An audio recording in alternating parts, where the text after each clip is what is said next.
Hello, good morning everybody. कैसे हो आप लोग सब? होप कि आप लोग बिल्कुल ठीक होगी दोस्तों। तो ये वीडियो रहेगा मेरा ज़्यादातर किसान भाइयों के लिए, बागवान भाइयों के लिए जो नर्सरी लगाई है उसके बारे में मैं थोड़ी सी जानकारी दूंगा। जैसा कि मेरा एक्सपीरियंस है मैं उसके आधार पे ही आपको जानकारी दूंगा। तो बागवान भाइयों, इस वक्त बरसात का मौसम चल रहा है। आपको अपनी नर्सरी में क्या बदलाव देखने को मिल रहा है? एक तो ग्रोथ काफ़ी जोरों पे चलती है पौधों में। तो जो इनके जो टॉप के होते हैं, जो ये लगे होते हैं ये वाले, इसमें कीड़े की भी संभावना रहती है, कीड़े भी लग जाते हैं कई बार। तो आप कोई भी पेस्टिसाइड जो हल्की होती है वो इसका छिड़काव करें हर 15 दिन के बाद, जैसा कि मैं कर रहा हूँ। 15-15 दिन के बाद 10-15 दिन यानी कि करता रहता हूँ। तो ये बिल्कुल साफ़ है मेरे पास, देख लो आप, कोई भी कीड़ा नहीं है इसमें लगा, देख लो आप, बिल्कुल साफ़ है। ये ख्याल करना है। और कई तरह के इसमें कीड़े बैठते हैं तो पत्ते खा जाते हैं, तो ग्रोथ रुक जाती है इनकी, ये ध्यान रखना है। 15 दिन के बाद ज़रूर इसमें छिड़काव होना चाहिए। और बाकी जो ज़मीन पे है, खाद वगैरह भी आप डाल सकते हैं। मैंने तो डाल दी है इसमें खाद। तो इसमें खाद मैंने कैल्शियम नाइट्रेट डाली है, छिड़काव किया है खाद का, नीचे डाली है जड़ों में। तो उसका ख्याल एक देना पड़ेगा, किस तरह से आप खाद डालोगे। ऊपर से इसमें खाद ना छिड़के, जैसे भी है पत्तों पे कई बार खाद बैठ जाती है तो पत्ते जल जाते हैं, जैसे मैं आपको दिखा रहा हूँ। ये देख लो, पत्ते इसके जल गए हैं।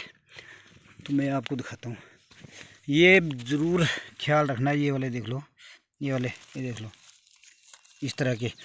तो अगर पत्ते ख़राब हो गए तो आपकी जो ग्रोथ इसमें ऑटोमेटिकली रुक जाएगी। ये देख लो, कुछ एक पत्ते मैंने भी छिड़काव इस तरह किया तो रह गए थे इसमें, तो ये पत्ते जो है सूख गए। तो कोई बात नहीं, ये थोड़े से है, 2-4 पत्ते। तो ये ख्याल रखना है, नीचे जड़ों में देनी है इसमें कैल्शियम नाइट्रेट। और दूसरा, जो जड़ें होती है, रूट्स जो होते हैं, जो ख़राब रूट्स लगते हैं बहुत ज़्यादा बारीक, उसको, उसका निवारण भी आपको मैं बताता हूँ। उसमें चूना जो है इसमें जड़ों में चूना भी देना है, चूने टाइप डालना है। वो आप ऐसे भी डाल सकते हैं और छिड़काव करके भी नीचे चूने डाल सकते हैं, ज़मीन में, पत्तों में नहीं। पत्तों में डालोगे तो आपके जलने के चांसेस ज़्यादा रहते हैं। तो यही है इसकी प्रिकॉशन ज़्यादातर आज। और मेरे आप पिछला वीडियो में देख सकते हैं किस तरह से ग्रोथ की हुई है मेरी। और इधर ग्रोथ बहुत कम है, कम नहीं, क्योंकि इसका कारण जो है ये पेड़ है सेब का, इसकी छाया यहाँ पड़ती है। तो इधर भी है, इधर भी कम है थोड़ी साइडों में। तो आप जब भी नर्सरी लगाए तो खुले में लगाए, जहाँ पे किसी चीज़ की छाया ना हो, क्योंकि धूप भी बहुत ज़रूरी है। आप देख सकते हैं मेरी नर्सरी में ही एक कोने में जो है ग्रोथ कम है, तो दूसरे में ज़्यादा है।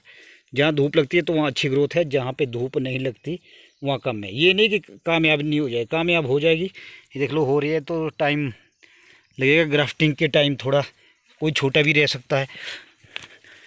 तो बाकी इसमें ऐसा कुछ नहीं है।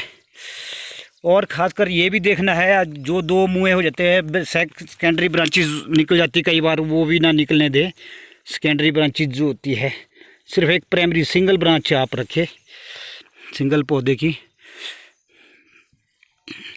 तो बेटर रहेगा। जैसे मेरे पास निकल रही है, यहाँ देख लो, मैं बताता हूँ आपको। ये देख लो, इसमें जो है, इस पौधे में 2 ब्रांचें निकली है, तो उसको मैं उखाड़ देता हूँ। इससे क्या होता है कि क्योंकि दोनों ब्रांचों में इसकी जो है पावर चली जाती है, तो ये वीक रह जाता है पौधा। सिंगल होना चाहिए ताकि इसका तना भी अच्छा बने। थोड़ी मेरे पास घनी लगी हुई है इसका, मैं जब ग्राफ्टिंग करूँगा सर्दियों में तो उस वक्त पट के इसको थोड़ा खुला एडजस्टमेंट कर दूंगा, ताकि इसकी ग्रोथ ठीक से हो। बाकी खरपतवार वगैरह बिल्कुल ना होने दे। और कई बार टेढ़े चले जाते हैं पौधे, तो उनका भी ख्याल रखना होता है। देख लो, मेरे पास टेढ़े ये वाले हो गए, तो उसको मिट्टी से सीधा, क्योंकि जितना ही सीधा प्लांट होगा उतना ग्रोथ भी अच्छी होगी और अच्छा भी लगेगा। सबसे बड़ी बात तो ये है, कई पौधे टेढ़े हो जाते हैं, क्योंकि ग्रोथ अच्छी होती तो संभाल नहीं सकते अपने आप को, तो तिरछे हो जाते हैं। वो बहुत ज़रूरी है। अगर मिट्टी से नहीं होते तो आप सपोर्ट लगा सकते हैं कुछ टाइम तक के लिए। ये देख लो, मैं मिट्टी से कर रहा हूँ इसको। ये बहुत ज़रूरी ध्यान रखना होता है अपने नर्सरी में जो है ना यार। मैं आपको बताता हूँ ना किसान भाइयों, बागवान भाइयों, जो मैं आपको जो बता रहा हूँ, ज़रूरी नहीं कि आप बिजनेस के लिए ही, पर्पज़ के लिए ही आप इसको करें। अपने लिए, अपने आवश्यकता होती है तो आप 200-250 ग्राम जो है बीज आप लगा सकते हैं, जैसे कि मैंने लगाया है। मैंने कोई बिजनेस के लिए नहीं ये किया, ये खरपतवार वगैरह, क्योंकि आपको पता है पेड़ पौधों के रेट जो है ना बहुत ज़्यादा है। पौधों का रेट बहुत ज़्यादा है, 150, पौने 200, और जो रूट स्टॉक है वो तो 300, और बाहर का तो बहुत महंगा है। तो इस तरह से आप इसको अपने ही आवश्यकता के अनुसार लगा सकते हैं, हर साल भी लगा सकते हैं। हाँ, बिजनेस पर्पज़ के लिए फिर तो वास्ट क्वांटिटी में आप इसको लगा सकते हैं। मेहनत बहुत ज़रूरी है, क्योंकि मेहनत सबसे ज़्यादा ज़रूरी, मेहनत इसकी गुड़ाई और फिर इसकी नज़र। आपको इसमें नज़र बहुत ज़्यादा रखनी पड़ती है। कभी भी कोई भी जो है इसमें बीमारी अटैक हो जाती है, तो अगर बीमारी अटैक होगी तो उसकी ग्रोथ रुक जाती है। ये है मेन फंडा। तो इसलिए देखना भी बहुत ज़रूरी है। मेरे काफ़ी पौधे टेढ़े हुए हैं, 2-3 पौधे तो मेरे को नज़र आ गए, तो इसको मैं सीधा करूँगा इस तरह से। सीधा करना भी ज़रूरी है। हाँ, जहाँ तो वास्ट क्वांटिटी में होते हैं वहाँ तो बड़ा मुश्किल हो जाता है इनको सीधा करना भी।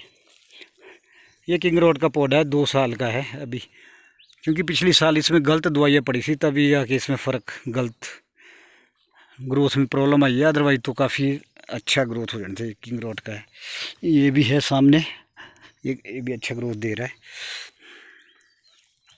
ये चीज़ें ख्याल रखनी होती है। बाकी नर्सरी के चारों तरफ से घास लगा होता है, उसको भी पड़ना, जैसे मेरे पास लगा हुआ है तो इसको पड़ना ज़रूरी है, क्योंकि हवा भी बहुत ज़रूरी है। जैसे मैंने 2-3 तरफ तो पड़ दिया है, अब ये रह गया है, तो हवा का भी बहुत ज़रूरी अच्छा रोल है इसमें। तो ये था मेरा आज का बागवान भाइयों के लिए नर्सरी के बारे में। कैल्शियम नाइट्रेट की खाद जो है वो डाले, और क्या नाम, चूने का मैं अभी 2-3 दिन के बाद डालूँगा। अगर मुझे टाइम रहा तो मैं ब्लॉग बना दूँगा। तो खाद हो गया, और कीड़े की जो दवाइयाँ होती है वो हो गया। उसका ख्याल बहुत ज़रूरी करना होता है कि कहीं कीड़े ना लगे।